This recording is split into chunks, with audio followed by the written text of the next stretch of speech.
I am that I am. Professor Adamus St. Germain, ASID. Now, some of you may think that ASID stands for American Society of Interior Designers. Do I look like an American, much less an interior designer? No, it stands for Angelic Society of Illuminated Designers. ASID, and today we're going to talk about life design. Beautiful design, my dear. I am highly flattered. Beautiful, beautiful. I am in heaven. Here with Shambro. I am in heaven. Your costumes. Oh, I know some of you don't have them on, but great costume anyway. Your adornments today, they make my heart sing. I have my sword back. Thank you, dear. Yes. And oh, excellent. All is well in all of creation.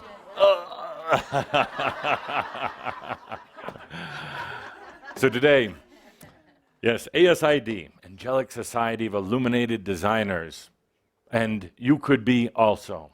You could be also. Today, lovely. Look at what Cauldre got you. Yeah, we want a close-up of that. Yes. Isn't he precious? He was going to slap me, but it would only hurt him. That's the great thing about being a channel. Yes, he is precious. Absolutely. Thank you for acknowledging that.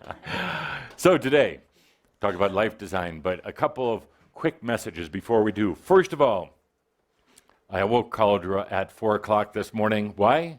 Because he was asleep. Great time to talk.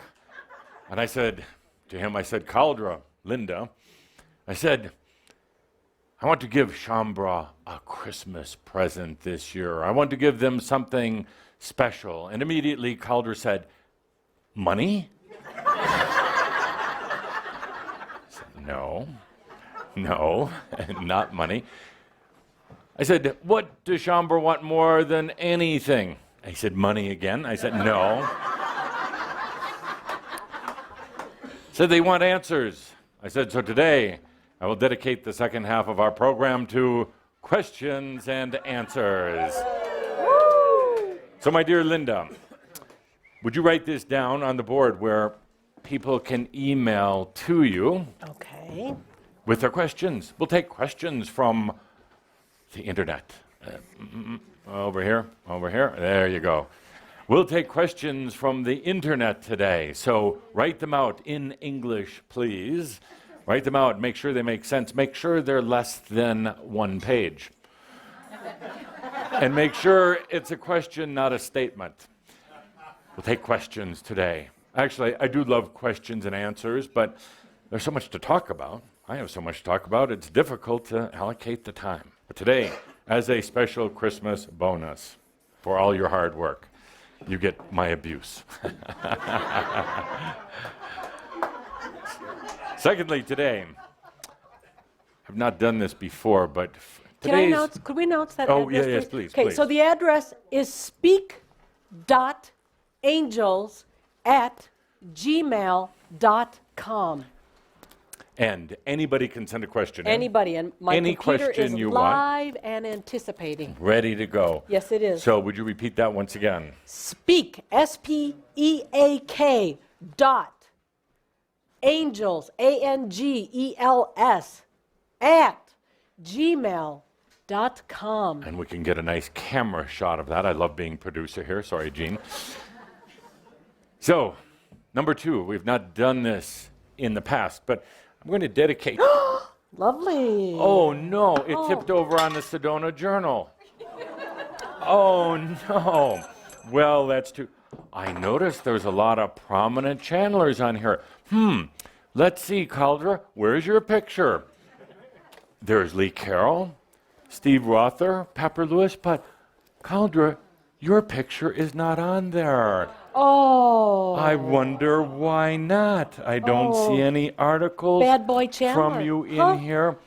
Perhaps, Bad just boy, perhaps, bad somebody boy. doesn't like Adamas. They don't want bad boys. So,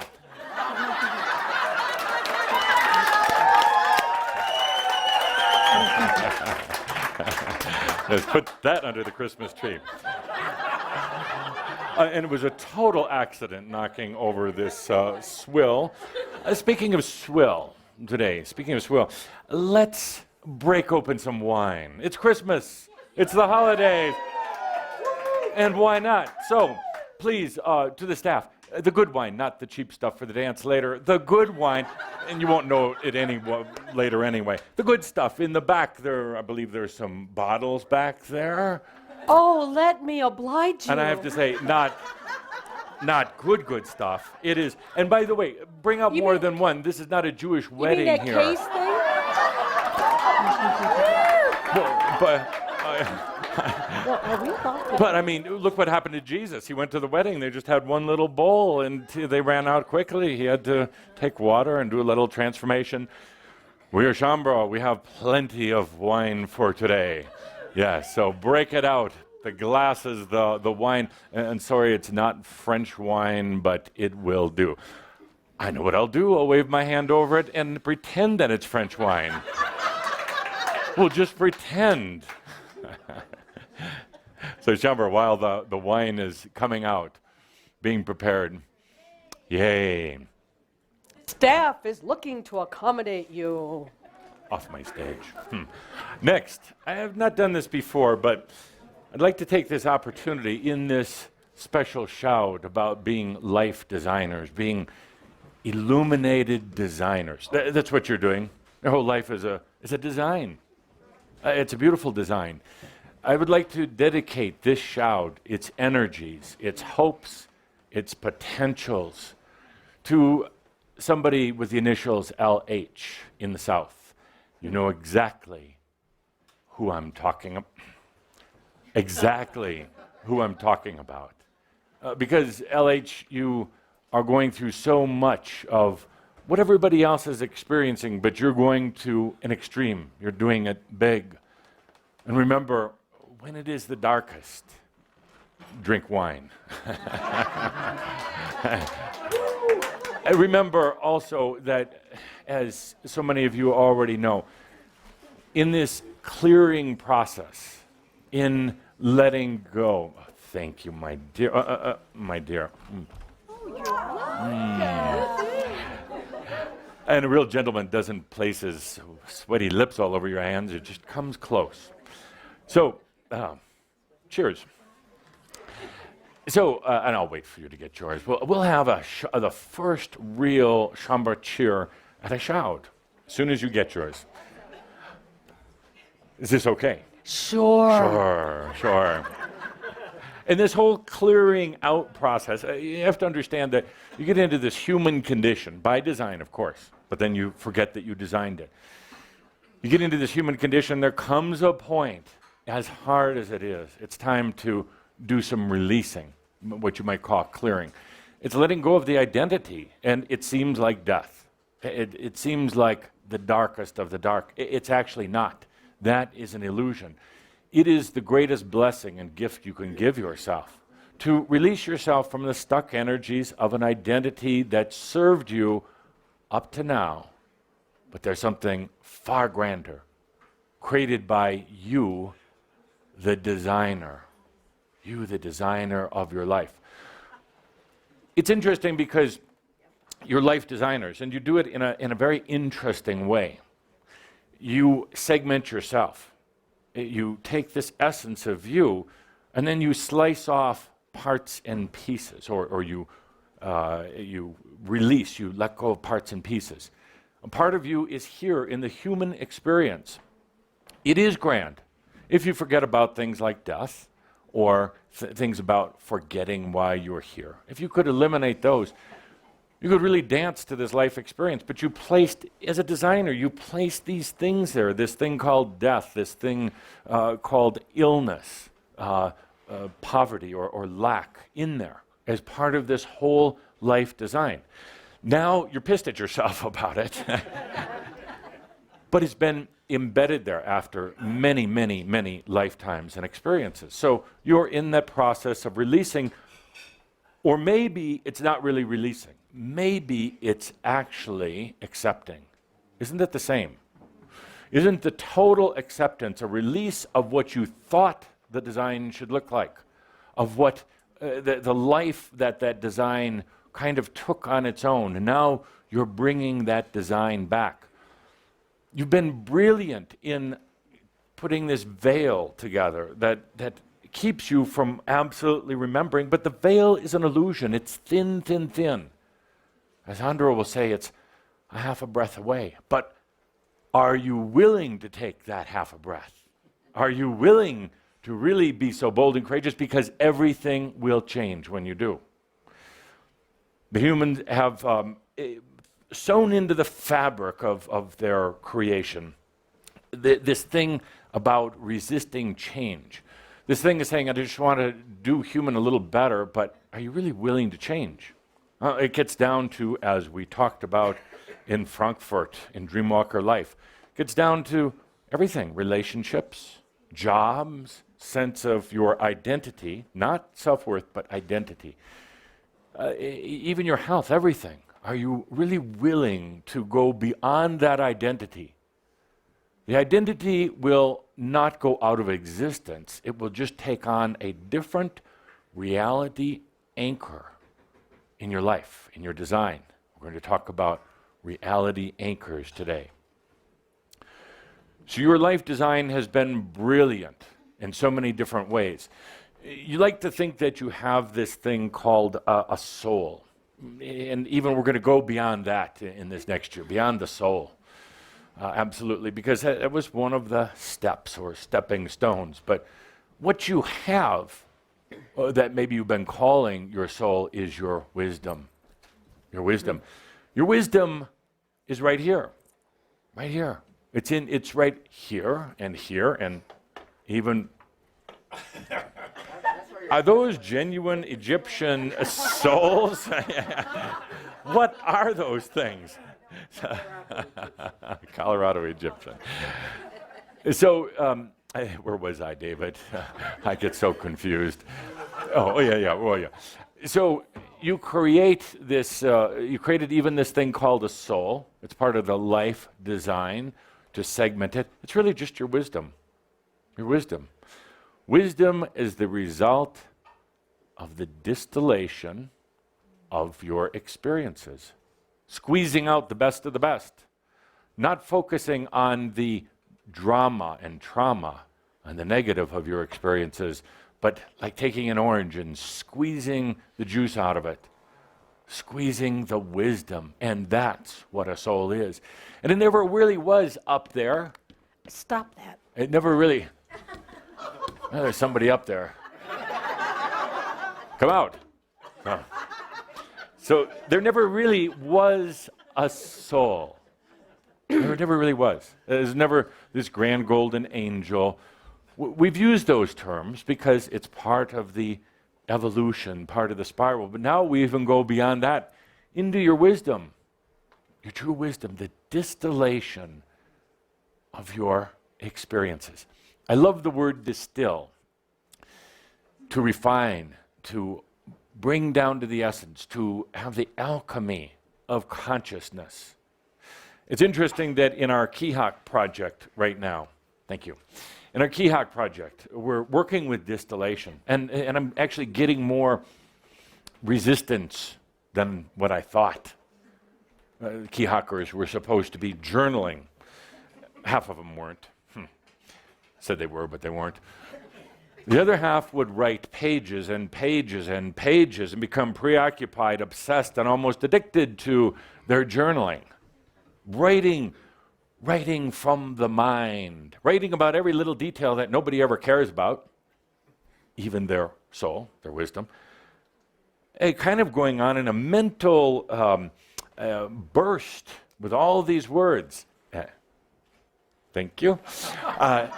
You have to be quick. You have to know when they're taking a picture of you. You never know when they're going to be taking that shot. Nothing worse than a bad picture on Facebook. Should be banned, should be made illegal. I don't know. I've seen some, not yours. Yours lovely. Lovely outfit today. Yes, yes. Wonderful time we had in Frankfurt, in Egypt, yes. So many great outfits. Oh, well, great people. So, I love this distill because it's bringing it down to its essence. So the key hawkers have been asked to distill in their journals. Supposed to be journaling 3 times a week. It's good, gets you in connection with yourself. Next, I asked them to distill it, 25 words or less, 3 times a week, and they're having a hard time. Now, I would think that'd be easy. If your teacher said, write a term paper of 2,500 words or 25 words, which would you pick? 25.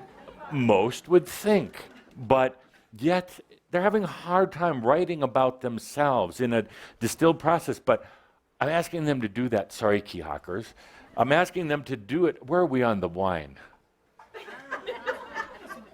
Oh, it's being oh, great, great. Let me know when it's ready because I'm waiting rather impatiently for mine. We put it back here if somebody wants it. Oh, no. That has nothing to do if they want it. Pass it out. Hey, pass it out. Yeah, sure. There's children. We'll have them pass it out too. Wait. There's I don't care. there's a regulation that says they can come and get it. They're What do I say about rules and laws? It's not yours. just allow. Is this on the internet or something? Oh. Yes. So if you would like some wine, please, it's available if you want it. Please, I'll do it if I have to. Would you stop? Thank you. Thank you. Let's just do this.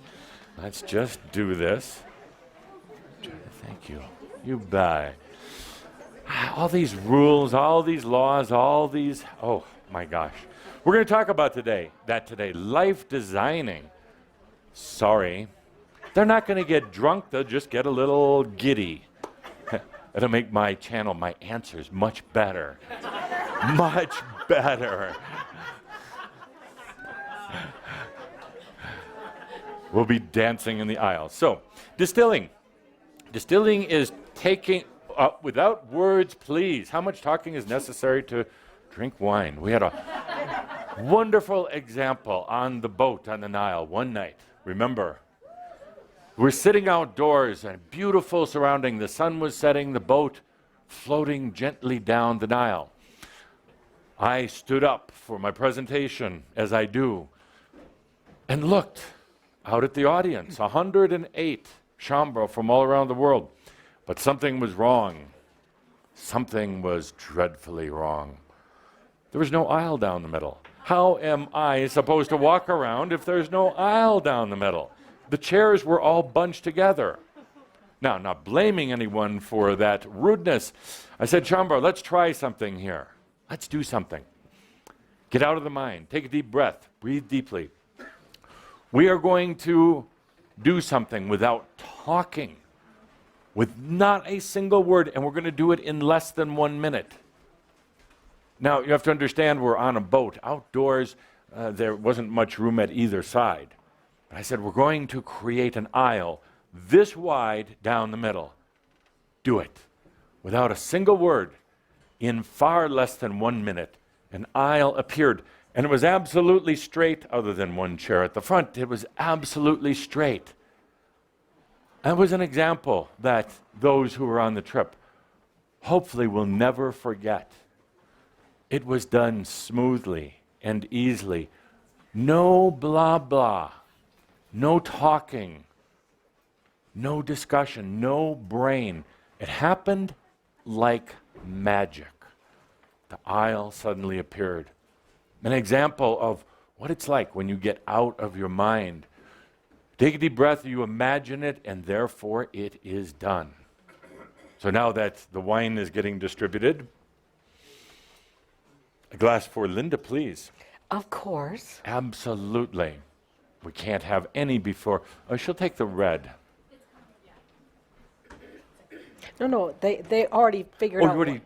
Good. They take care of me. So, Shambra, today we're going to talk about life design. Let's take a deep breath with that. Life design. And other things. Dreamwalker Life. Dreamwalker Life in Frankfurt. It was truly an experience. It was one of those new energy experiences. When you're at a loss for words, how to describe things, just say new energy. We do. It was an amazing experience, and one of the main points, the very simple, easy point, was when Kuthumi was giving his talk, his presentation. Beautiful, beautiful presentation about his life after enlightenment. After he'd gone through his mental breakdown, laying in bed for nearly 2 years, finally getting up one day and deciding he's going to live. Now, this is a bit of a challenge because most of the ascended masters, 9,000 or so ones who ascended, have their enlightenment, and within days, maybe weeks, maybe a year or two, they leave the physical body. It has been too difficult to stay in this dense environment. With enlightenment, it is very difficult to put up with mass consciousness. Very difficult to be in this solid mass. Hurts the body. Very difficult on the consciousness. And many of the ascended masters feel like they're being sucked back out of enlightenment, even though that wouldn't have happened, but there is a kind of a waterboarding effect. You just feel like it's going to happen. So many of them left. Not Kuthumi. He walked the earth for many, many, many years after his enlightenment. And he told the story of what he did after he left. He gave this advice to Shambhala, so simple, so brilliant. He said it's as easy, and Andra is going to understand this, simplicity, this distillation, this wisdom. Cheers. To a new year.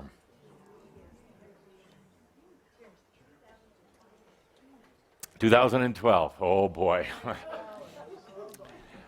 So he said it's very simple. Distilling it down to the essence, he said it is simple for any of you as saying, yes, I am enlightened. Not I want to be enlightened, not I'm going to be enlightened, not someday, maybe, I have to study for it. I am enlightened. That's it. That's it. You can quit now. I am enlightened. Because the moment you say it, it starts happening. The moment you feel it, it starts attracting those energies. Suddenly, as you feel it, yes, I am enlightened, you start to believe it. You start to live it. Everybody else believes it. You just walk out on the street and start telling people, Edith, yes, I am enlightened. But you say it in that kind of voice. Yes, I am enlightened, kind of nonchalant. Yes, I'm enlightened, like, aren't you? And they believe it, Edith. They believe it. And suddenly they're in awe. And they want to know, how did you do it? You take a deep breath. Facebook, that's enlightenment. You say to them, Edith, you say, I chose it. What else happens after that doesn't matter. Whether they end up, thank you, whether they end up in the Crimson Circle, on their own, some other group dead on the new earth, it doesn't matter. But you say, I chose it. And then I backed away. I got the hell out of my way so the enlightenment could be with me. Rather than worrying about every little detail. Where should I go on the internet? What group should I belong to? What should I study? Doesn't matter. The moment you choose it, it becomes. It just starts happening. It just starts creating itself. Now, here's where you get into trouble, and here's our lesson in life designing. Adamas, ASID. I like that. I'd like that on my business card. Of course, I don't have a business card because they didn't give me one, but maybe now. Poor you. It's hard being me. So, here's part of this life design process. Your life design is absolutely brilliant. Saying, what? That's absolutely brilliant. How you've segmented yourself, partitioned yourself, forgotten part of yourself, and therefore experienced yourself. It's been absolutely brilliant. Brilliant. So brilliant that this thing that we call wisdom, the soul, the essence, is part of that life design with you. Working with you right now, even though you're going, I don't know. I haven't talked to my soul ever. Doesn't respond to my many, many requests and demands. I haven't won the lottery. I am getting a little bit older, so I don't understand this whole soul thing. Look at the life design, and you're actually in cahoots with it. You're part of it. But there are elements that reach beyond what your consciousness is aware of, and that is a good thing. Thank God, that's a good thing.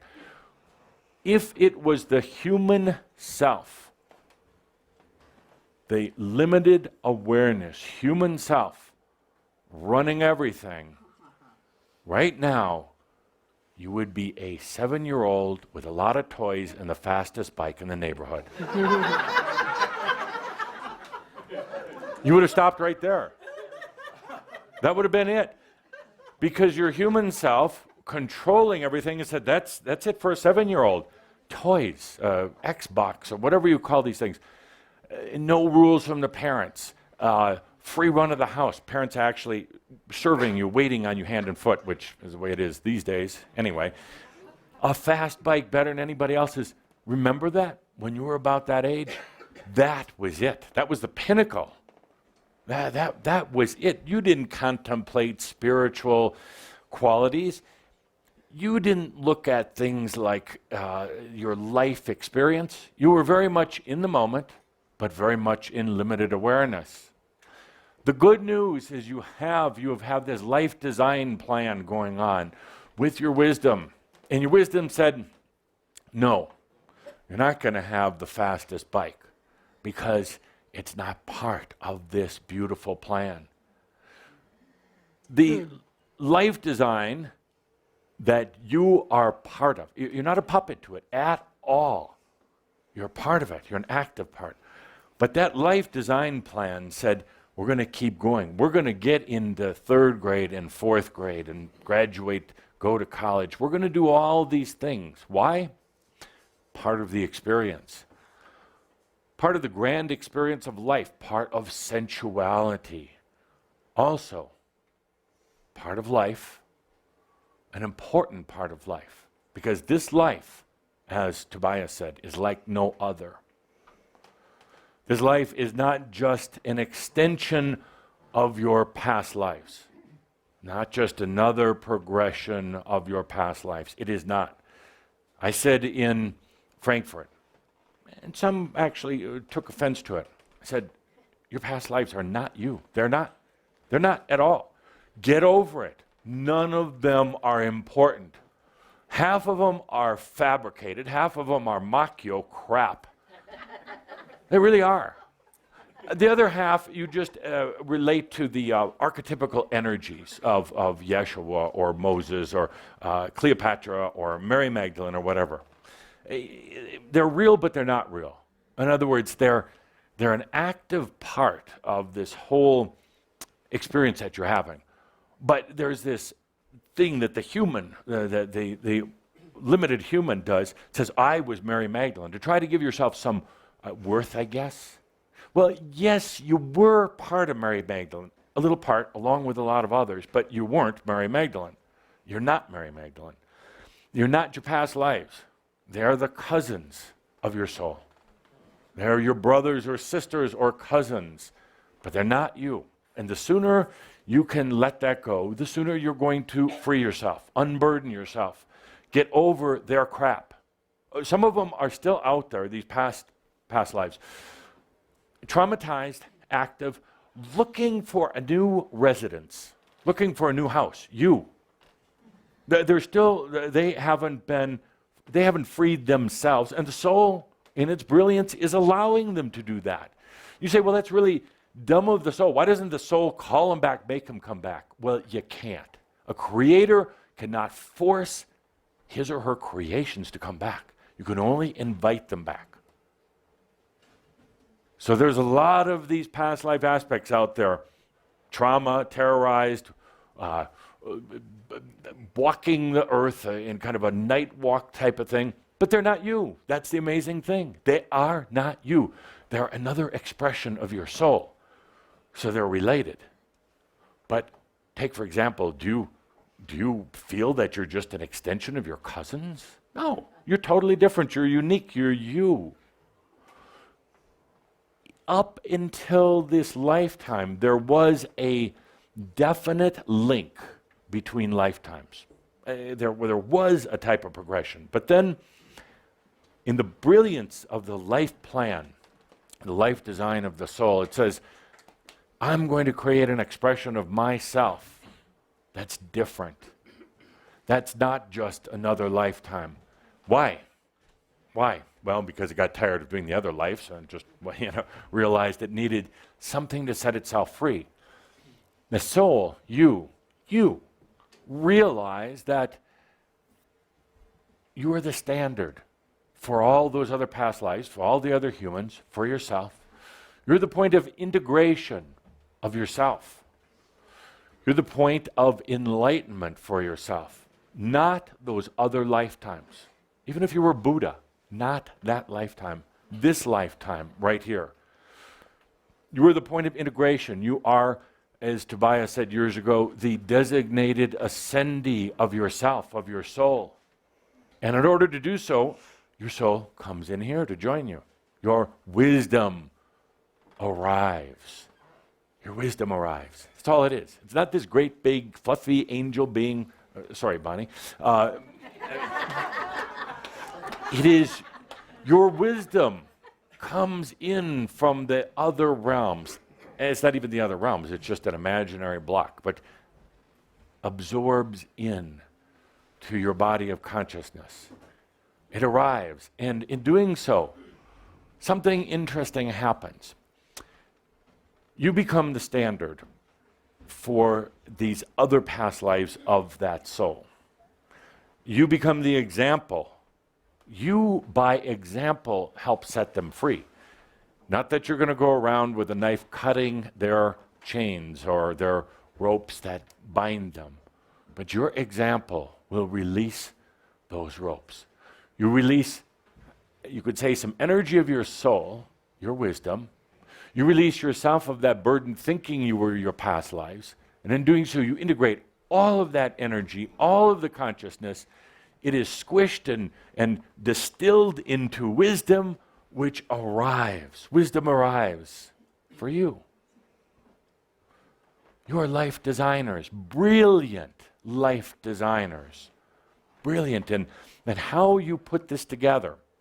You doubt yourself so often. And this next year, you're going to learn more than anything. Let go of that doubt. You're going to see how you are also ASID, illuminated designers of life. The difference is now, is you're able to open your eyes and start seeing this. You're able to get out of your head, which would have been very difficult to do 20 years ago. We're doing it now. You're doing it now, getting out of the mind, allowing it to happen. The difference is you've gone through human hell. You've gone through the difficult stuff. Couldn't have got much more difficult. Correct? LH? Couldn't have got much more difficult. So now, what's left? Enjoy life. What the hell? Why not? Let go of the rules. Let go of all those things that would have bound you before. Brilliant life designers. Brilliant in putting yourself right here, right now, and there's nothing you need to do. That's the brilliant part. Nothing you need to do. No mantras, no chanting, no crystals, just go through every page here, just read that. None of that. None of that at all. No readings, no anything. You take a deep breath, you realize you are a life designer. You realize that this is all natural.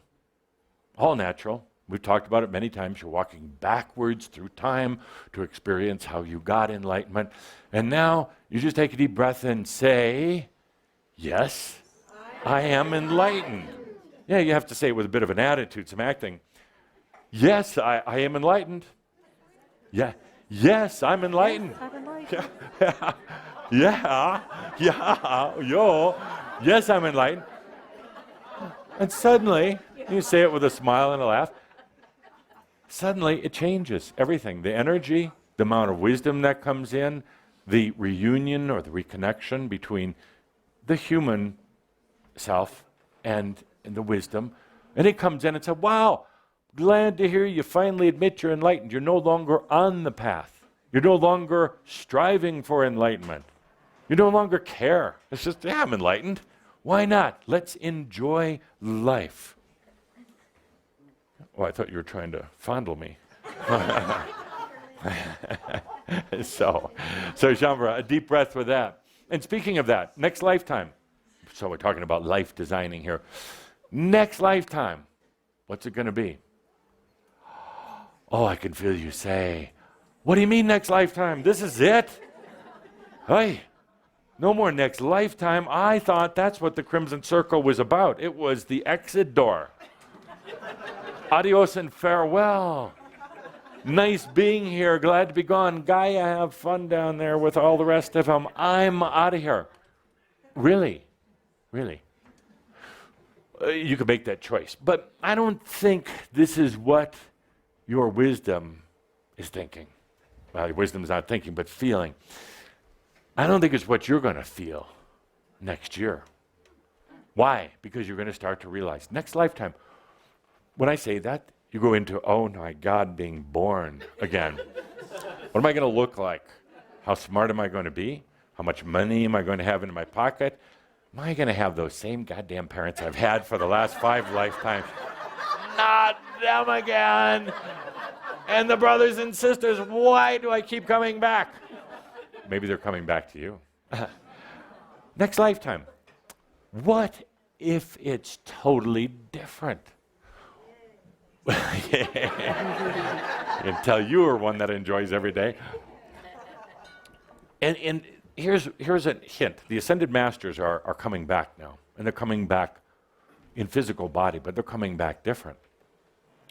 What if you could come back in physical body by choice, choosing your parents, your situation, but not dumb human choices. Not, I'm going to win the bleep lottery choices. That's a dumb choice. That's the dumbest choice I ever heard from a human. I need to win the lottery. You're going to waste your energy, my energy, on wanting to win the lottery? That's stupid. Sorry for all of you who stopped at the gas station today on the way up and you're sorry. That is stupid. Why? You're wishing and hoping. You're in mass consciousness when you're playing the lottery. You're competing with everybody else who are all desperate schmucks trying to win.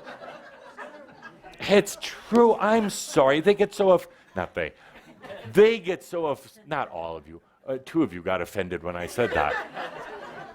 But More it's than true. Let's. I say we're going to increase clarity. We're going to turn up the temperature. We're going to call Machio when we see it. So where was it? Lottery. Dumb. Your soul, your wisdom doesn't care. It actually is got a good design. It knows that you're going to self-destruct with $3 million.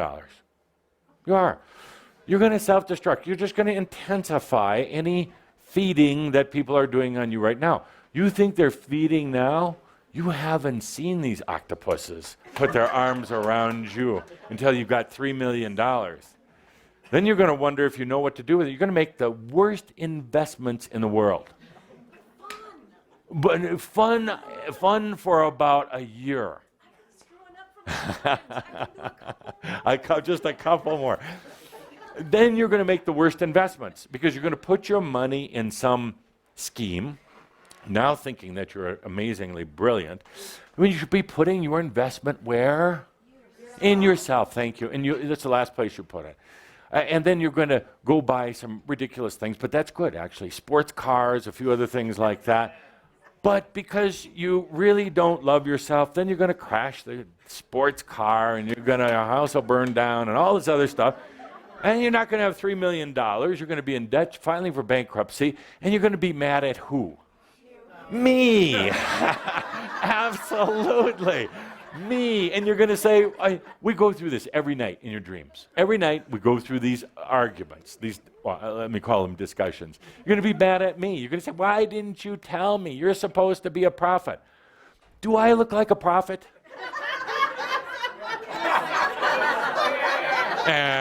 No, I'm not a prophet. I will make one prediction for next year. Everybody's in on the prediction thing. Profound prediction for next year, for 2012. So much hype about this. By the way, so much hype about 2012. Reach in, get some of that energy, because there's a lot of it out there. It's chaos energy, it's wacko energy, but there's a lot of it. Breathe in, reach in, grab some of that, bring it into your life for something you want to do. Bring it in for you. Not to win the lottery, but just don't worry about the lottery. The energy's going to be there. Reach in and grab some, because there's a lot out there. Prediction for next year, 100% guaranteed to come true. Things are going to change. You don't need to read this. I'm holding the back. You don't need to read that or anything else or even anything I say. I'm picking on everybody. Things are going to change next year. You say, what changes? Well, tell me what's going to happen. Lindsay Lohan's going to go into rehab. Kim Kardashian's going to get engaged to a girl. And it goes on and on. Who cares? Things are going to change next year. They're going to intensify. They're going to get more chaotic. They're going to get bigger. It's going to be a challenging year for a lot of people who are really stuck. People who are stuck because the energies coming in 2012 are the energy of change. It was predicted from a long time ago. It's called the year of change. Change isn't bad. Change can be great. You change your clothes every day, that's a good thing. Change is not all bad. Thought that was funny. Maybe they don't. So, back to the point. Your next lifetime. What if the next lifetime maybe wasn't even totally physical? What if you could be here when you wanted to? You didn't go through birthing. You followed the Tobias example. You didn't go through the birthing. What if you weren't even resident here? What if you did as I do? I just take up with a dog once in a while. A real dog, and they let me hitchhike along with them. A bird once in a great while, never fish. Or I'll manifest the illusion of a physical human being for a couple of days. A couple of days is about all I can tolerate. Then I start getting headaches and nauseous and realize, oh, I'm acting so human, and then I evaporate that illusion. But what if you could do that? Be here when you wanted, simultaneously, at the same time, be on New Earth, frolicking through the woods, swimming with the dolphins. Why not? Great dolphins on New Earth. You put them there. Floating on clouds. You always wanted to do that. New Earth, you can. You just float along on a cloud. Oh, if they could only see me back in my hometown. Wow, just floating. What if you went and just created, your own little universe? Doesn't have to be big, doesn't have to be quite as big as this one. And you just created that. What if you could do all of those things simultaneously in your next lifetime? What if you were never stuck with anything? What if you had this next lifetime and there wasn't the word or the feeling or even the awareness of doubt? It just wasn't even your awareness. Somebody came up to you and said, I doubt this. You're like, I don't know what that means. Never heard of the word doubt. And they tried to explain it. I still don't know what it means. Totally foreign to me. What if this is your next lifetime? Any way you want. Doesn't life here offer some amazing things? Aren't the good days really good? And the bad days really good? Yeah. Isn't it great to just touch another human or touch yourself? Take a walk in the woods. When we had one of our recent discussions with Shambra, I said, well, what do you love to do? It was simply beautiful. Walk in the woods with my horse and my dog. Cook. That was a big one. I don't know what was with that group. They all wanted to cook. Did cooking turn you on? Mm-hmm. Mm-hmm. It should. It should. It's sensual. It's sensual. First, you get to, every sensual experience, you get to smell it and see it and hear it. You get to then eat it. And then you get to eliminate it. What an experience of being a human. I say all of this, Shambra, because next year is going to be a year of changes. But welcome, absolutely welcome changes for you. For you. Perhaps not for a lot of others who are still wound up a little bit too tight. A little bit too mental. A little bit too much in a very old, restrictive energy. Still trying to figure it out. And here you come along. Just say, yes, I'm enlightened. I'm enlightened because I chose it. So next year, amazing energies for you. To breathe them in. Don't get caught in the drama, the headlines, the conspiracy. You're going to hear more conspiracy next year than ever.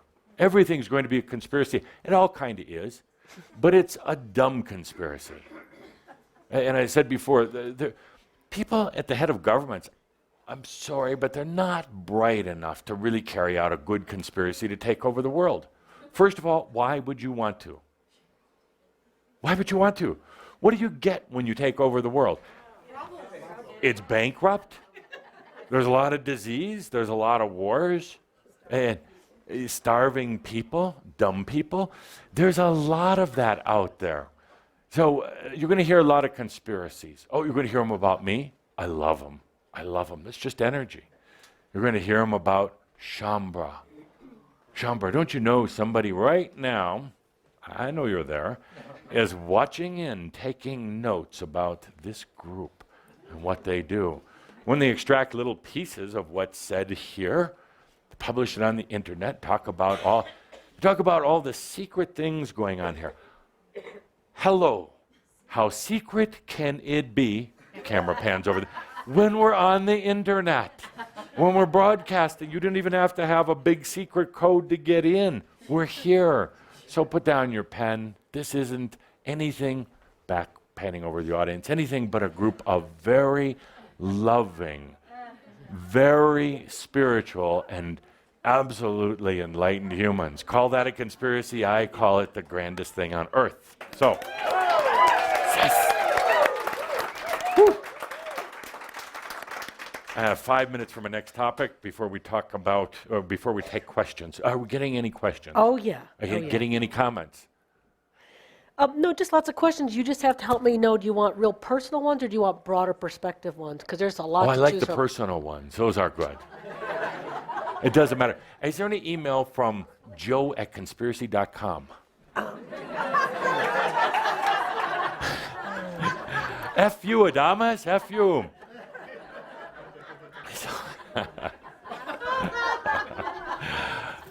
Oh, dear Shambra, I had so much fun in Frankfurt.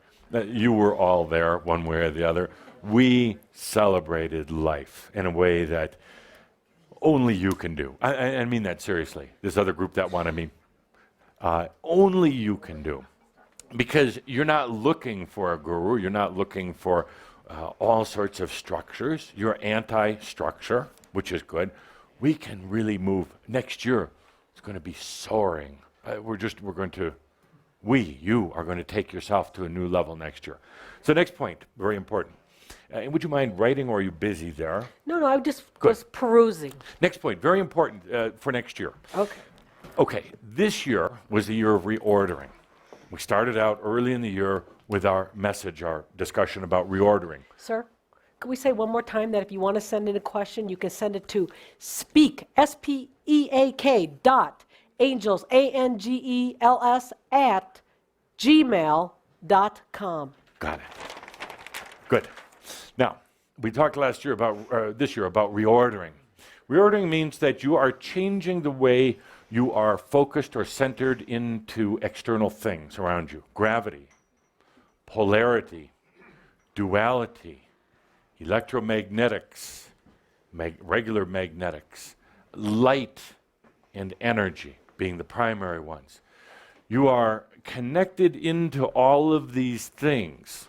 You've made the choice to get connected into them because those connections with those primary elements allow you to have an experience in the physical reality. They've kept you in this kind of a hologram. They've kept you focused, but they've also kept you limited. Part of the life design. So this last year was about saying you're going to allow yourself to reorient into these various conditions. Why? Because they were changing anyway. Why?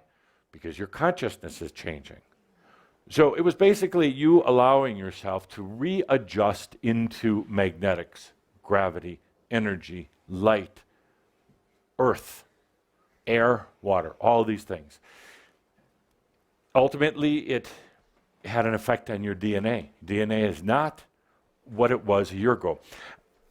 Tobias asked a number of years ago somebody to go to be a human guinea pig and get their DNA tested and then 10 years later get it tested again. Unfortunately, I don't think anybody did.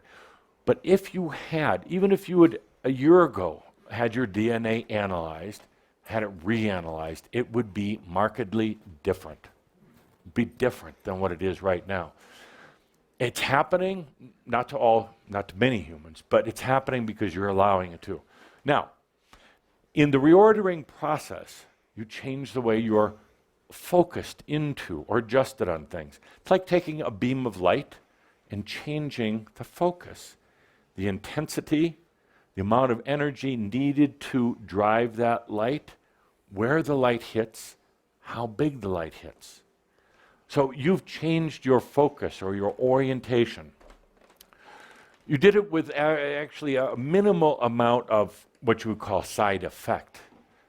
Getting ill, going crazy, having things happen to your body, rashes and other ailments. Many of you have gone to the doctor with the old "what's wrong with me" ticket. The doctor said, "We can't find anything. We can't find anything." Or they just thought, "Yeah, we'll give them something here. Here's some medications for you." What's up here? I thought that was good.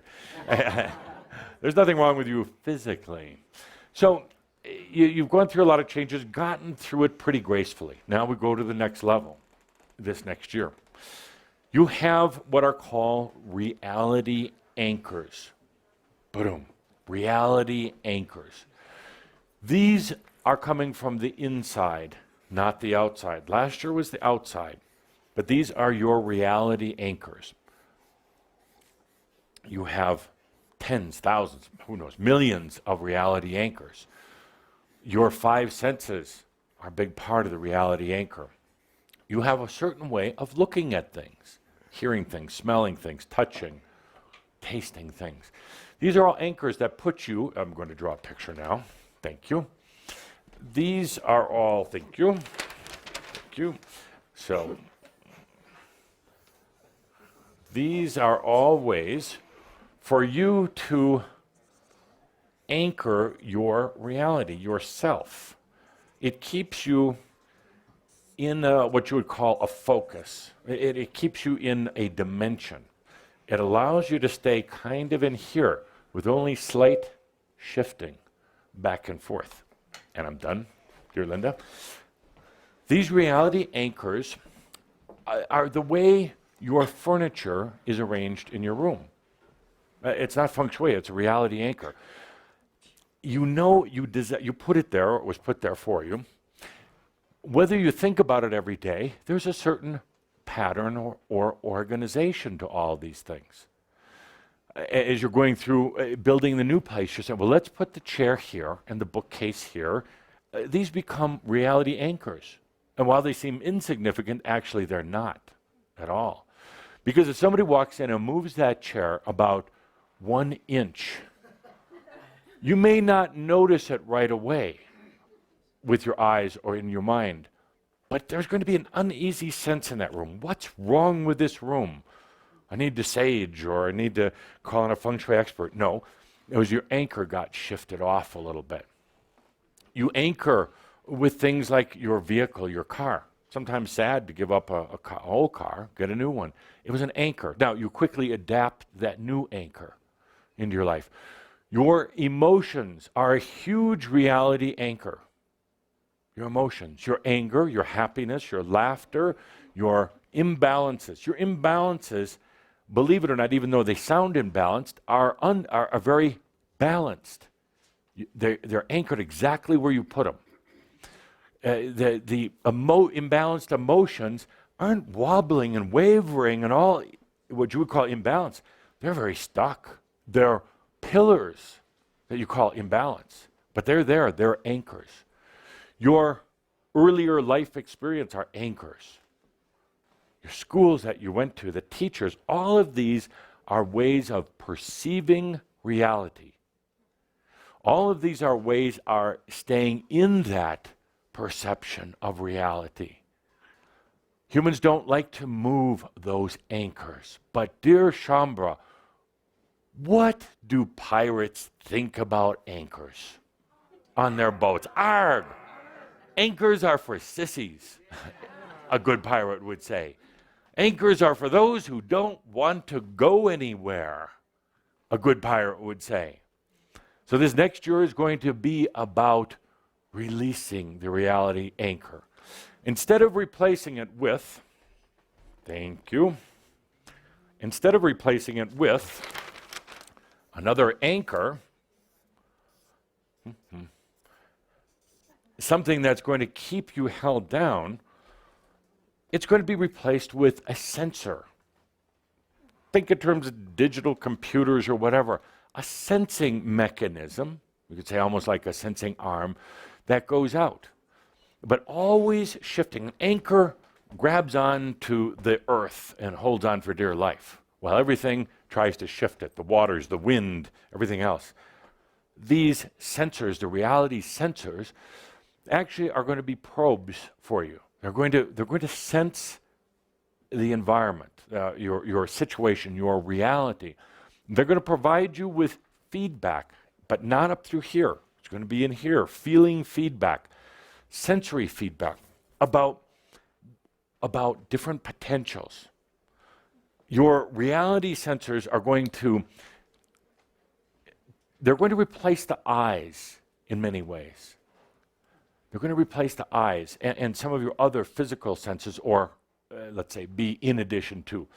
They're going to sense different things that may attract you, experiences. They'll also give you warning, heads up about certain things you're not going to want to encounter. Your reality sensors are going to be co-managed by you and your wisdom, you and your soul. Wisdom is coming in right now. It wants to play, it wants something to do. So it's going to be part of creating these reality sensors. One of the biggest symbols you're going to notice for this year is your hand, because that's going to be the simple symbol reminder of the reality sensors. You're going to start getting some nice, wonderful heat sensations and nice tingling, positive tingling, not numb tingling, positive tingling in your hands. These are going to be symbolic of your reality sensors. These are not the reality sensors, but they're going to remind you at all times. We're taking away the anchors, the reality anchors. You even had reality anchors into potentials, into tomorrow. You throw them out there, you plant them there, and say, this is the potential that we're going to experience. Whew, blow that one away.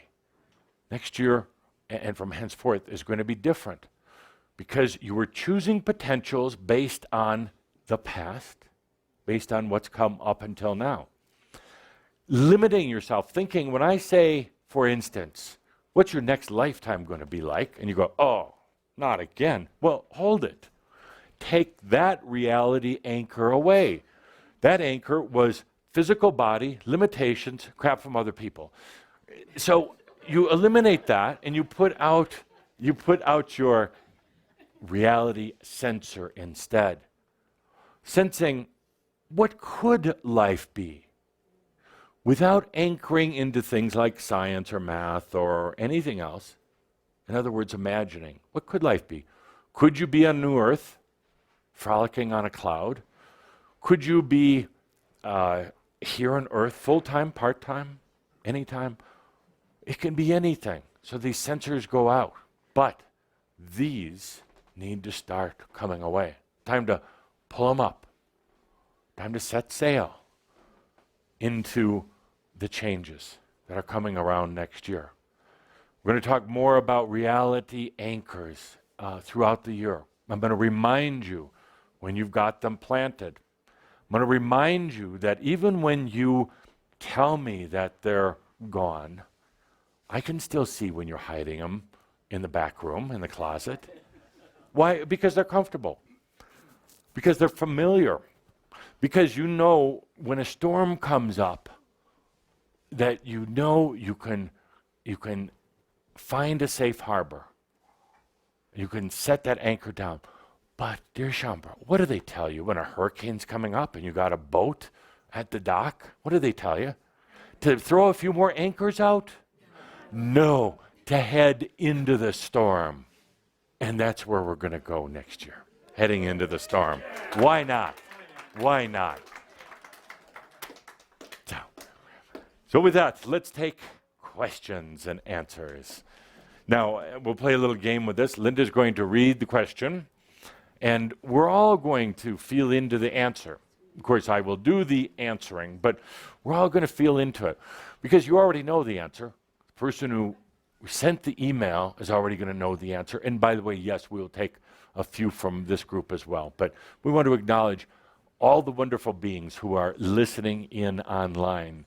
I know sometimes you feel that you're out there on your own, but you're not. You're right here with us. So let go of your reality anchor that you're at your internet, on your computer. Come on and join us right here.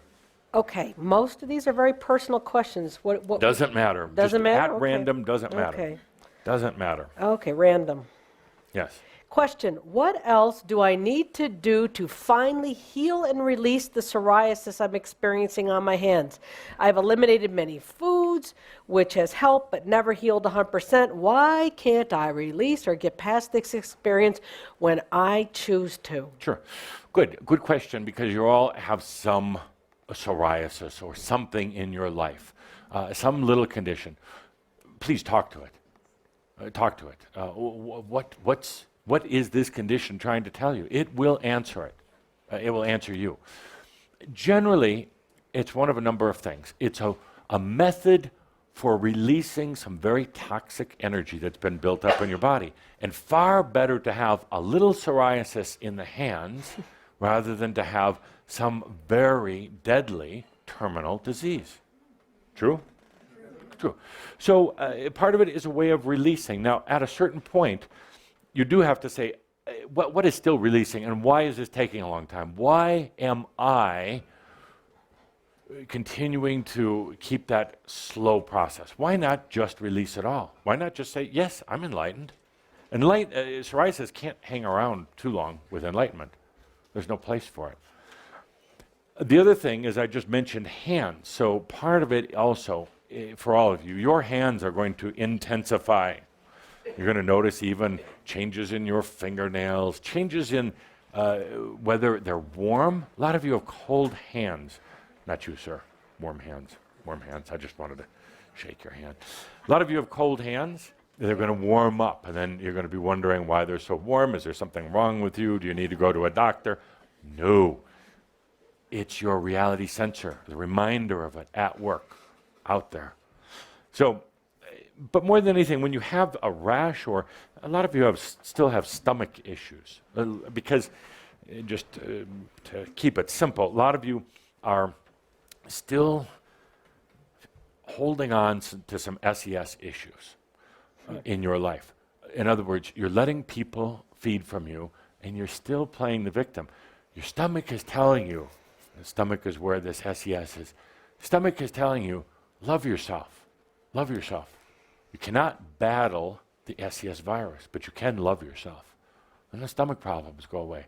There is no doctor, there's one doctor, maybe a few, There are very few doctors on the earth right now that know how to diagnose Shambra. Very few. Very few. And I hope this is an inspiration.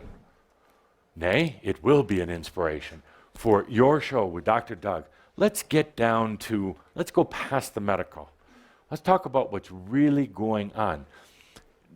The way doctors diagnose things right now is mental. It's very limited. It's not wrong, it's limited. What you're going through right now is very different than anything that's been written in a medical textbook. So why not use this existing show? Could we have the door opened a little bit? You're generating a lot of heat in here. Very hot, perhaps over here for a moment back there. Oof. So what a great platform for truly, and I'll come on the show, even though Caldera says I'm not going to channel anymore on the air. That's Makio. I'll come on the show. And we'll talk about how to diagnose Shambra. Is that fair? Are you talking about AstroDoc Yeah, on AwakeningZone.com, the first Wednesday of the month? Yeah, why don't you tell Hosted by everybody Douglas about Davies, Dr. Douglas Davies. Absolutely. Let's turn that, if you and AstroDoc agree. Let's get away from the medical. Let's talk about Shambra diagnosis. What's really going on? What's really going on? See, now that would provide such a service. So, psoriasis, take a deep breath. Why is it there? Why is it still irritating? What's it trying to tell you? And I don't want to tell you. I want you to take a look into what that condition is telling you. What does psoriasis do? What are the symptoms? Dry, itchy, irritating. So use that as the basis for addressing. There's something in your life that's being irritated. Something that's needs attention. It's dry. It needs breathing. Breathe into your hands, right? Good. Oh, it's freezing in here. Would you close those doors? I'm pretending I'm a human. No, keep that one back there open. So next question, and then we'll take one from our studio audience, our wonderful studio audience. Okay, now the question has the name of somebody you're not supposed to say. In the last months, your friend, begins with an R, said that Romania, Hungary, Poland, and Paris will disappear from the world in less than 2 years. This channeler said that almost all of Europe will be entirely underwater at the end of 2012. How do you comment on that? You're telling us to have fun, and this other being channeled says we should build a bunker. You owe us the truth. Thank you. So, and there's going to be a lot more of those type of messages. They'll come and go. What about the photon belt? How many of you spent money preparing for the great photon belt about 12, 15 years ago? Calder, would you raise your hand?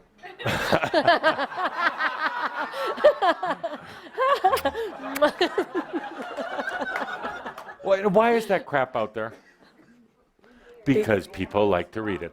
Because then it's drama, then it's conspiracy, then they can say, oh my God, Poland, Russia, everything else is going to be wiped off the map. Now, once in a while, history is a good thing because it tells you this stuff doesn't happen. It doesn't really. And the saddest thing is there ought to be some accountability for anyone, including all of any of this group, for putting things out there. They put it out there because humans believe it. They buy into it. They're fascinated by it. And they pay good money for it. That's a reason for anybody with less than good authenticity to continue doing it. Could hardly blame them. You have to blame the ones who sit before them and pay them good money. There are changes that are taking place here on the planet. It is the greatest time for anyone with a bit of enlightenment to live, to love, to create, to start a business, to enjoy life, to have a glass of wine, while the rest of the world worries about ridiculous things like all these countries being wiped off the face of the map. It's true. It takes away from the joy of life. It is, you could actually say the people that do this are highly infected by this SES virus. I can't even say they're doing it deliberately. They get caught in it. They think they're channeling. They are, but they're channeling crap. No, that's what I mean, mock you. They are. They're channeling something, but what is it? Just because somebody's channeling doesn't mean it's good. Just because I'm standing here doesn't mean I'm correct. It just means I'm here to hopefully inspire you, hopefully piss you off a little bit once in a while. I know a lot of you, I was like, damn, Adamus, but hopefully that's got that old reality anchor loosened up a bit, hopefully to make you laugh, hopefully to remind you that you are God. Nobody else. You are God also, your own God, your own sovereign being. So, Through random questions, I've got a pretty good one here. great. How do I know the difference between it's not yours Yes. and I did design it myself? Yes. That's a good question. It is a good question. That's a good question, and the answer is what you're choosing. What you're choosing, it doesn't matter any of those things. Come to a point where you realize that we're going to focus on conscious designing this year. A lot of it seems to happen unconscious, but it's really not. But what's happening is your wisdom is saying once in a while, remember, you're going to be stuck as a 7-year-old with the fastest bike. And your wisdom has, well, that's why it's wisdom, because it's wise. And it's saying, let's continue to move past that. So as the wisdom, I see it as kind of like this beautiful, golden, sweet, honey-like essence just dripping into your life. As it comes in, and it is coming in. It is here, actually. It's just for you to open your eyes to. As it does, you're going to realize that about, the number fluctuates, but I'm going to say about 90% of everything that you buy into about yourself is not yours. It's about other people, mass consciousness, aspects, past lives, and all the rest of that. It's not yours. About 10% is yours. It's what you're choosing. Even the thought that flashes through your head right now isn't yours until you actually choose it. Unfortunately, you're operating kind of on a default autopilot, but it must all be mine, so you're kind of default choosing all of it to be yours. We're going to be more discerning, more focused on it, saying, actually, those thoughts really aren't yours. Those crazy thoughts, they're not yours. Even if it came from your brain, they're not yours until you, the sovereign being, chooses it and says, I like that one. I like that feeling, that thought. That's mine. Then all this other craziness starts to go away because it's not getting attention or energy. It starts to leave. And then you become very aware that you're a conscious life designer. Very aware that you're a member of good standing in the ASID. So, good, thank you. Next.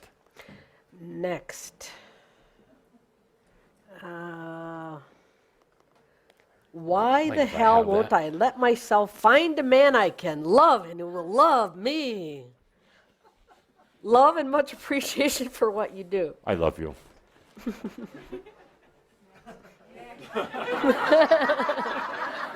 Your wish just came true. Now, you didn't say you wanted to sleep with you. You just said, I'm find a man who loves you. I love you.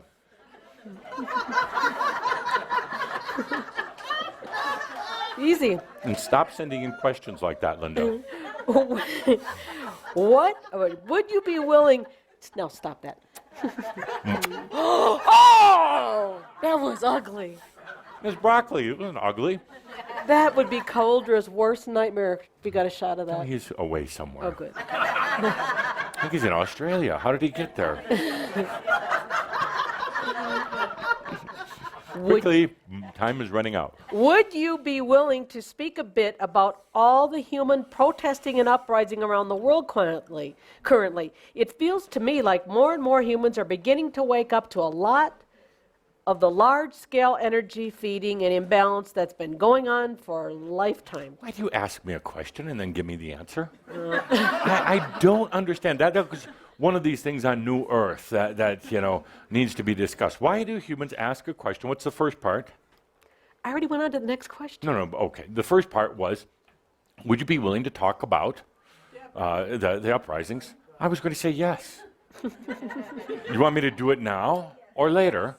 Yes. But then they went on to answer their question. Very interesting. Humans, I think Kathumi said it, silly beings. Makes no sense. Uprising is so obvious right now. Everything has to come up. 2012 is going to be a year of things coming up. Not the end of the world, but things coming up. They're being pushed up and forced up. There is an unrest around the world, and there should be. There should be the fall of any walls that suppress human angels, whether it's a church or a school, whether it's businesses, whether it's anything. Doesn't have to be violent. Actually, it can be done easier with what you would call love or compassion than with all this anger. But they're using some crude methods called media. That's all it is media. No, it's all. That wasn't funny. But that's all it is. It's only media. It's a manipulation of the media and the media manipulating them. But it's okay because it's pointing out some of the flaws in the old system, financial systems, government systems.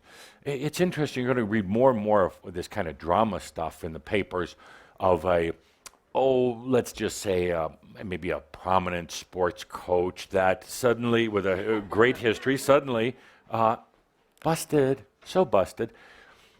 The consciousness potential that was chosen by a wise group of humans is coming to Earth, and it will not tolerate this lying. It will not tolerate hidden agendas anymore. Now, what you're going to see, though, very interesting, stand behind the short wall. My favorite of the Tobias messages. Stand behind the short wall this year and watch what happens, because now you have these Occupy groups who start out with good intent. They're feeling the need for change. Things have to come up. And now what happens, assume that their pure intent is there. But suddenly, that SES, those other energies, the reptilians and all the rest of that, they come in and start using it. So actually within these Occupy movements, within themselves, if you would go spend some time with them, there are more rapes than in the general society right now. There is more stealing, there is more drugs, there is more abuse. They'll blame it on the police or bad parents or whatever they can, but it's really, let's say they start out with pure intent, but this energy moves in, and they're not aware enough or enlightened enough to know what's happening, and suddenly they're infected, and suddenly the very pure cause that they came forward for is getting infected, and then things get really ugly, and then there's violence. You can create a different potential, but only they can choose it. So, good. Thank you. Will I be in contact with more enlightened people this year?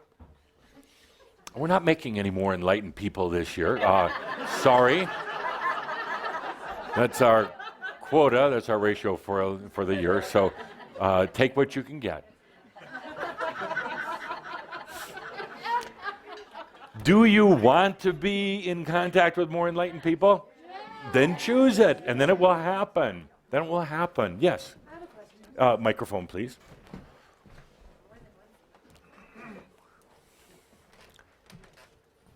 Yeah.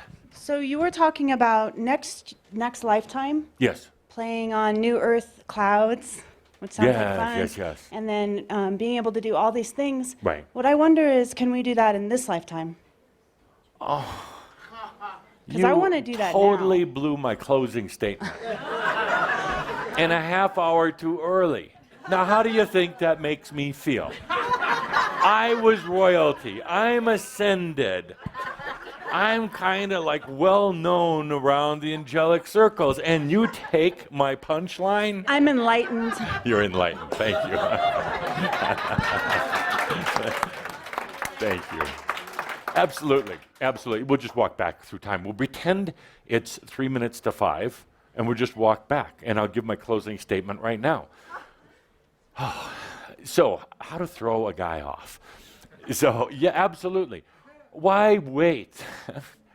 Total mess.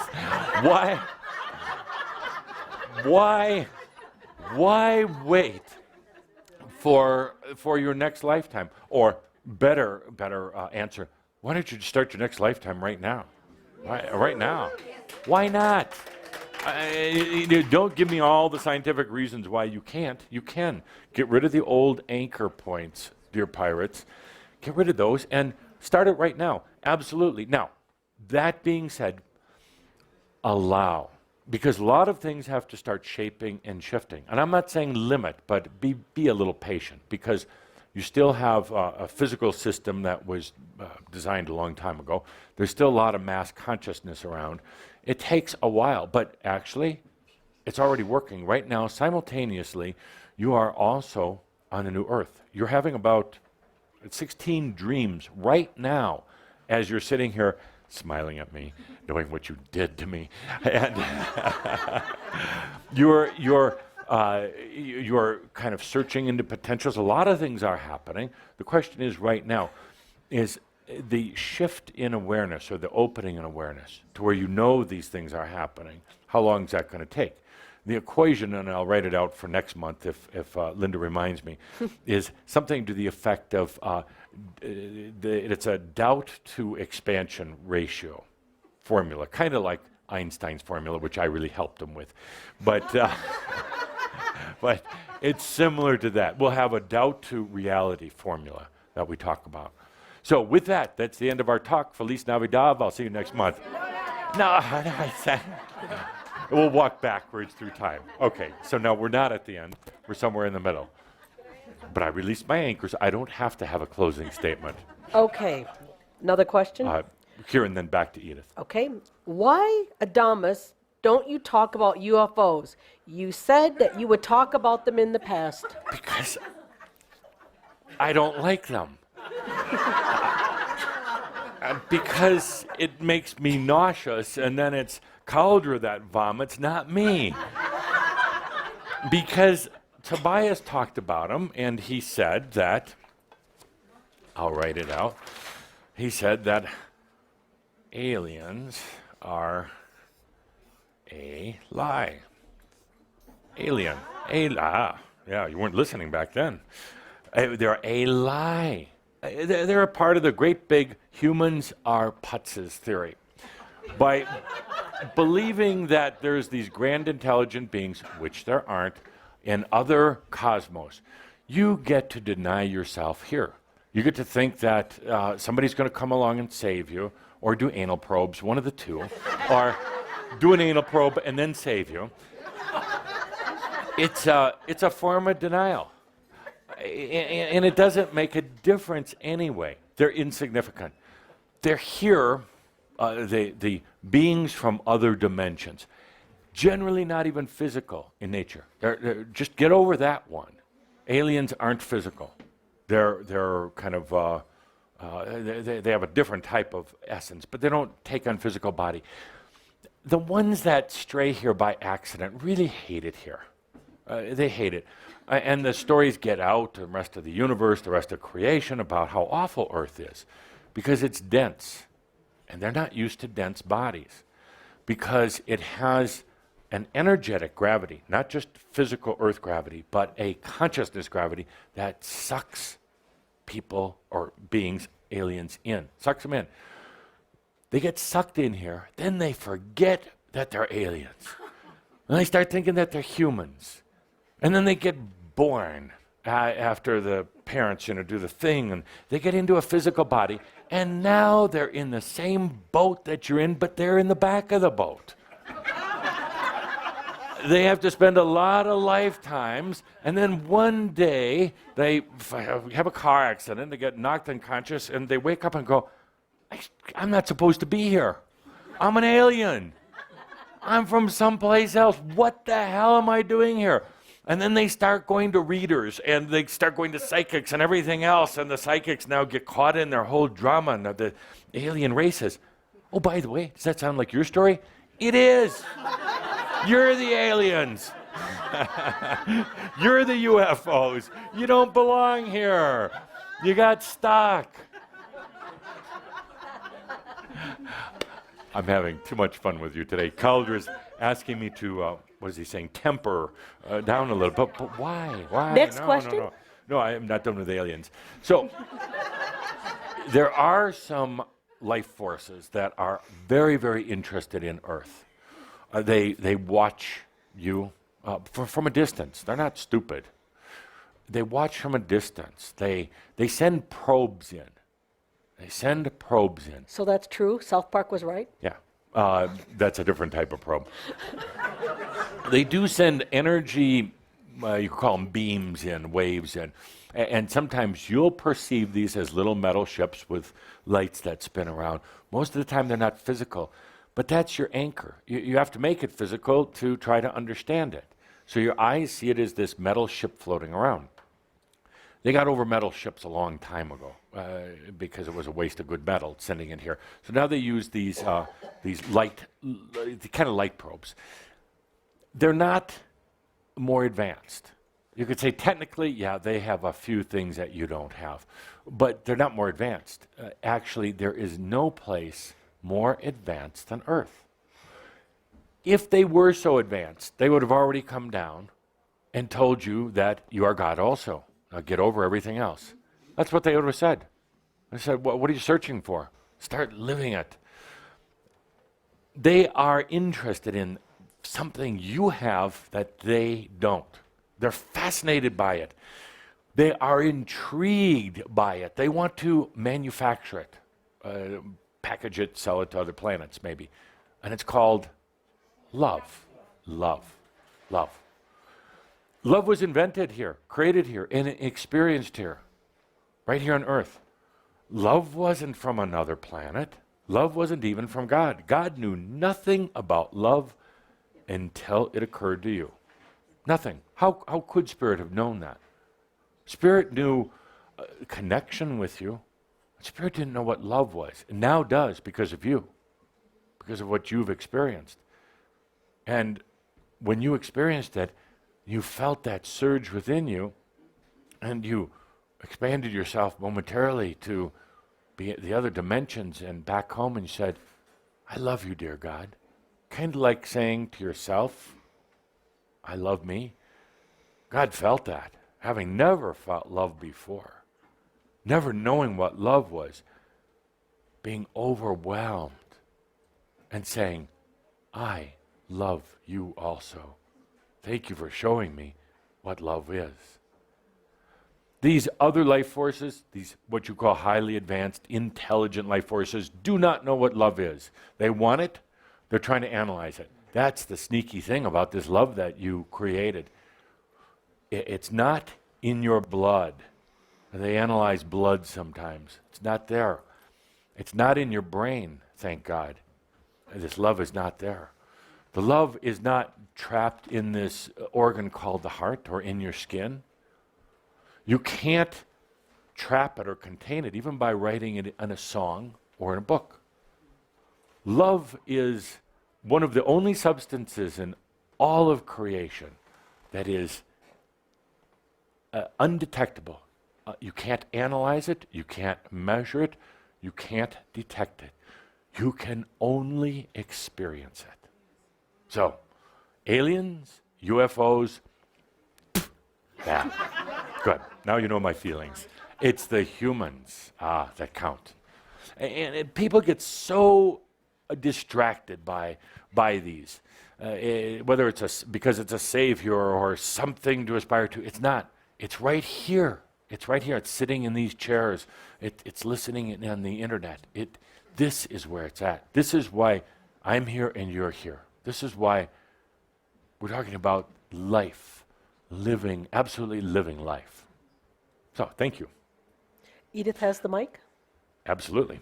Well, we've been integrating for some time now, Yes. and you brought that up in this channel, and I just need a little clarification on Sure. the difference between the past lives that don't want to come back, the past lives that don't want to come back, Yes. and our in our aspects, integrated aspects What's the difference, and what have we been doing these last many years? Yes. When you consider the amount of particles that you had out there, fragments or essences out there, it was tremendous. It was for your soul, it was 1,000 more lifetimes. And then you take every human experience and all the fragments that has, millions and billions, some here on Earth, a lot of them here, some in the other realms. So here you are, integrating them, collecting them, not forcing them, but matter of fact, you're doing quite well at this. Integrating a lot of aspects. Who would have thought, who would have even aspired to trying to do it in a single lifetime? That would have been considered madness 50 years ago, even yesterday. It would have been considered madness a while back because the energy worked different and consciousness was more rigid. But you and others around the world said, no, we're going to integrate. And what that meant was not forcing anything, quite the opposite. Integration is about acceptance, not forcing. You can't beat those aspects into coming home. You can't force them. Integration of past lives is a little different. They actually, if you want to get specific about it, they don't actually come back to you. They actually go back to what you would call your soul, but into your wisdom. So they, in a way, yes, you could argue and say, well, then they do come back to me, but in a way, they don't really. They go back into the soul. You help to release them. You and your soul, your wisdom, literally are, you're here, you're focused here on earth. Your soul, wisdom is joining you here. And when you do, you start taking dream walks into the soul's past lives. Now you recognize at some level, these aren't mine, so you don't get all tangled up into them. You start doing, and this is a much longer class, please don't think this is all there is in the subject, but you and your soul essence who are now here start going back in time, presenting yourself to those past life aspects of your soul. The nice thing is when you encounter these past lives, you don't get all caught up in saying, oh, that's me in a past life. It's like, oh, interesting. I'm behind the short wall. These are really my soul's, so I have a connection to them, but you don't get all caught up in them. And now you're walking back in a way, not literally, but you're kind of going backwards in time, having an encounter with a past life that may still be stuck or traumatized, or just enjoying its experience back then in that time period. And you come up to this past life aspect, and whether it's in a dream or for real, maybe in the guise of another person or in the guise of an apparition, like an angel-like being, and you present yourself to that aspect, and it recognizes you, and it breaks down in tears, for it can feel the love. It recognizes that it is not alone, and it recognizes that it is far grander than it thought it was. You're doing that from the now, you're going into the past, but in a way, it's not really just the past, it's occurring right now. And your soul is rejoicing because together with you, it has freed up a part of itself, brought itself back home. Part of the whole reason for being here in this lifetime, the life design, is to do that. It's not retrieval. It's just presenting yourself to the past lives. I am that I am. Here, my soul, I made it. Made it into this lifetime, whether it's 10,000 years in the future or 10,000 years in the past. I made it to this lifetime. I am that I am.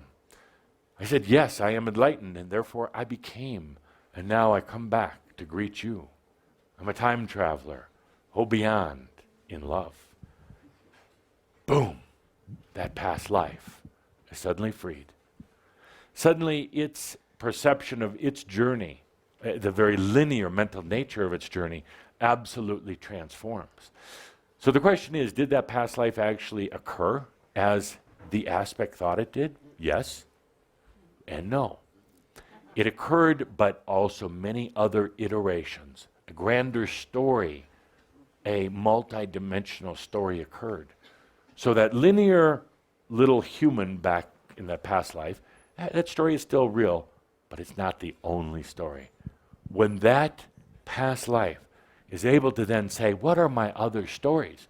What else really happened? What was the bigger picture? What was the other side of the pink cowboy hat? Then it goes, dear God, I am that I am. And that reunion with the soul takes place. It's a beautiful process. That's why, one of the many reasons you're here. Don't consider it a responsibility at all. Don't consider it a duty. Take it in joy. Don't do it at all, doesn't matter. But it's one of the things that actually your passion at working with your wisdom said, let's do that. Let's go back and visit all of our potentials, all of our past lives. I know, more questions, but I'm having fun. No, I was just turning my direction I towards know. you to just enjoy it. So, Edith, that's what you're doing right now. And sometimes it's easy for the human self, the 7-year-old with a fast bike, to say, well, how come things aren't better? How come I feel so limited? Well, stop feeling so limited. Yes, you are enlightened. Look at what you're doing right now, all of you, setting a potential for Earth and New Earth. You're going back and opening up the perspective of past lives, helping to, not to free them, not quite the right word, Cauldre, but you're helping to illuminate onto your past lives. Imagine the whole change of dynamics when that occurs. Now, because you were going to ask, why don't you do it yourself right now? Why don't you dream walk yourself right now? In other words, why don't you present yourself to you? Your soul to you. That's all it is. Presenting you to you. It's an amazing thing. It's a real time, in the now dream walk. Let's make another note for next month. Let's do that. Next month, a dream walk into yourself. Edith, I love your wisdom. Thank you. Thank you. Another in-house question, yes. Better than an outhouse. Yes. I'm frustrated by the yo-yo between my mind and my heart. Yes.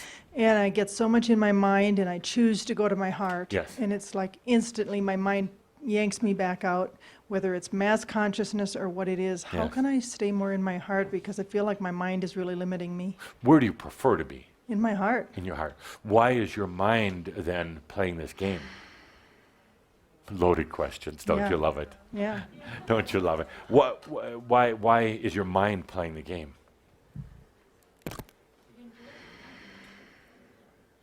Yeah, all That's those why I'm reasons. asking. I'm not Because you're letting it. sure. Okay. Part of you enjoys it. Part of you doesn't think that you can do any better. Your mind is actually part of that life design. And you're a designer yourself, so you understand the metaphor. And the beauty of design.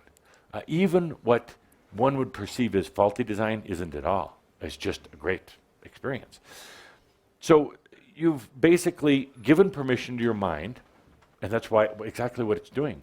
Your mind is not your enemy at all, but your mind has been programmed by you, by others. The mind has been programmed for debating, denying, doubting. Your mind has been given domain over your heart by you. It's not up to your heart to fight it. It's not a contest between your heart and your mind, because you're going to have a heart attack with a headache at the same time. and truly, that'll be it. Then you'll have next lifetime, which is not so bad. They're pretty good. But why? Why not just do it right now? So you have to step in, my dear. You have to step in. But that's the real issue. You're not. And you would like to actually pretend it's like, oh, my poor mind. Well, unprogram your mind. Okay. Only you can. I can't. All right. I can't. I can add more programming into your mind. Really? Did you want a little programming? Little extra I think bone. We have some the bonus mind has programming enough this week. programming, You can unprogram your mind. How do you do that? How do you? just choose it. Thank you. You got your guy back there. Yeah. You choose it. You take a deep breath into it. You stop worrying about it. You stop wondering if you can do it. You say, yes, I'm enlightened. Geez, unprogram, boom, and then it happens. Then you live out the experience. You don't walk around, you don't walk out the door after you say, yes, I'm enlightened, and walk in front of a car to see if you really are. Because that's basically doubting. You just assume that you can walk in safety and peace anywhere, but you don't. That's one of the things humans do as well. They do. They say, I'm going to test it. I just said, yes, I'm enlightened. Now I'm going to take boiling water and pour it on my hand to see if I. But no, you're just doubting. You're not living. So this fight between the mind and the heart, you manage it. You manage it. Thank you. Yes. And it's not even about denying the mind or giving the heart the new big status. It's about you. It's about the I am. Yeah.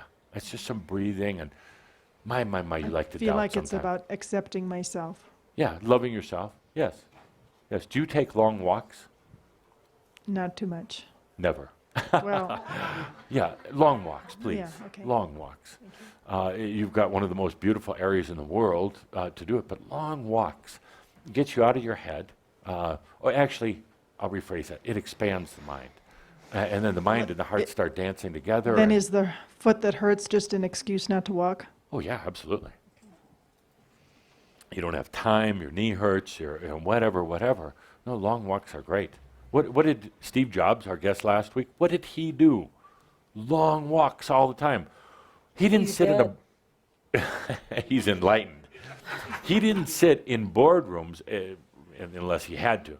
He would take executives from Fortune 500 companies out for long walks through neighborhoods in the woods, through the shopping mall.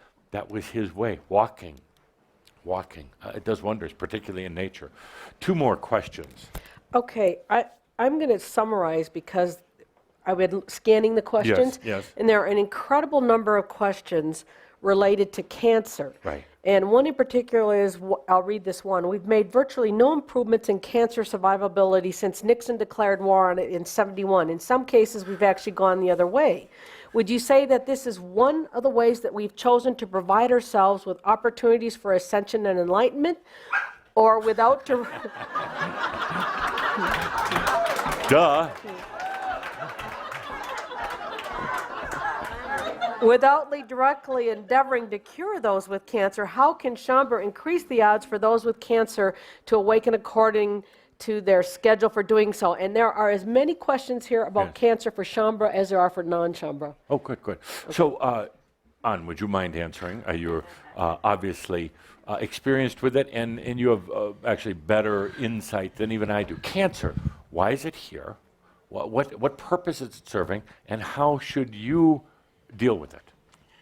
Well, I think she answered her own question there. Yeah, absolutely. Don't you love And that? It is an experience that can be totally freeing, liberating you from some of your anchors, if you choose it to be. Yeah. So it's not a good experience, it's not a bad experience, it's an experience for liberation. And the worst thing is, what? You die. And you know, seriously, it's easier than being born. And you've done it a lot. And that identity of yours screams out and says, but I can't die. Well, you're going to anyway. But it's an anchor, the run from death. And once you accept that, you're going to die, which you've done over and over and over. And you finally got to the point, it's like, geez, all right, but I'll just live in the meantime. And so the purpose of cancer, energetically, what is cancer? Just out of balance. Out of balance, yeah. And I would go so far as to say it usually represents any anger or hatred, which is things being out of balance. So the research being done into cancer right now doesn't address the energetic issues. It's looking into the biological issues, the interplay between cells and enzymes and chemicals. But when they start looking into an energetic interplay, put a bunch of cancer cells together, activate them, and have them fight with each other. Because that's where they came from, battle, fighting, anger. Observe them. Observe how they interact with each other in their battle, in the little test tube. Feed them. So some will get strong, some will get weak. Some will transmute. Some will try to then recancerize the ones who transmute it.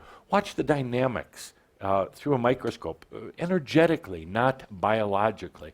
You'll learn the answer. Now, the question is consciousness ready for the cancer cure? No, they're actually not. How many years? Any guess on? Just a good guess. Well, it's just a guess. I like the idea that when enough people let go of their fear and anger, that it will spread like wildfire through mass consciousness. Yes. And typically, I'd say, and you were correct, about 20 years that cancer will still be prevalent. But it doesn't have to be anchored on that. It can change very, very quickly. Right now, if you trend it out, about 20 years. But it could change. It could change by Shambha recognizing where cancer comes from. And recognizing that you can't just call it bad. It does serve a purpose. It gets a lot of people thinking about their life before they die. Unlike battle happens pretty quick. Cancer, they have time to really contemplate the meaning of life. So it's serving a consciousness purpose to an extent. But that being said, aren't there better ways? Absolutely, absolutely. So for Shambha who are dealing with cancer, it tends to be energetically some old residue of anger and hate. And this is very simple. Don't think about it real much. What does it take to transcend cancer? Loving yourself. Choice and loving yourself. You can make a choice, but if you don't love yourself, that cancer is still going to be resident. By the way, every one of you here has cancer. Every one of you, sorry. Every one of you have cancer cells in your body. They're potentials. It may not be activated, may never be activated. Only a small percent of you is it going to be, although you can change that. Those cells are there. They're the shadows of self-doubt, hatred, and anger. And you can either let them come to the surface or you can release them. That's why we're going to be talking about anchor points, letting those go, changing the energy, the patterns, and the dynamics. So if you have cancer, love yourself and accept it, by the way. Stop battling it. You found that out early on. You're not going to win a battle with cancer at all. You're going to fight something that you designed. Now what you can do is love your way through the cancer. Love your way through it. It'll transmute all that stuck energy. And it'll make your whole body shine and you'll enjoy life anyway then. Last question. It. Last question. Okay. This is related to a question earlier. The earlier question was, why the hell won't I let myself find a man I can love and who will love me? Nice. Okay. This is a response from this person for your answer. Yes. They Okay. love the answer. They want to date with me. And continue. Keep digging. Keep Okay. digging. Okay, keep digging. Why was my question ridiculed? It was heartfelt. It causes me as much discomfort as eczema, which was answered seriously. Yes, absolutely. Absolutely. And no offense meant, but you do have to be able to laugh at these things a little bit. Let's just dig right in, since we're already partway in. It's first of all, it's about loving yourself. And you've set up a life design, all of you, in one way or the other. It's about loving yourself. You're not going to find a man. Why? Because your soul is smart enough to know that it's sticky. It's sticky stuff. Just like finding somebody else is going to distract you. It's about loving yourself. You're not going to find anybody until you can love yourself. It's a beautiful plan. Look, if you're into statistics, look into the statistics of Shambha who are single, or single without children, or single with children, doesn't matter. Why? Why? Because you have bad breath? No. Because you're don't have much personality? Well, not at all. You got great personality. You designed it that way so you could have time to fall in love with yourself. So you don't need a man or a woman or anything else. You don't need a dog or a cat. It's about you. And your life design says, discover yourself. Now, I would come back on you and say, why are you so desperate for a man? Why? There's just going to be another lifetime with another one of those man experiences. This is the lifetime to be with yourself. Why not take that same passion and that same energy and invite your soul into your life? Instead of sharing your bed with a stinky old man, why don't you share it with your soul? Instead of taking a drive with a man and then having Can to... you do both? Yes, you can. Good question. But I know you on the internet. You're going to try to do man first, enlightenment second. 7-year-old with the fastest bike on the block. 7-year-old. It's not going to work. You already set up your life design to be with you. You're the man. Feliz Navidad. Enjoy life. I am that I am. All is well in all creation. Love yourself. Noel. Amen. Thank you, Adamus.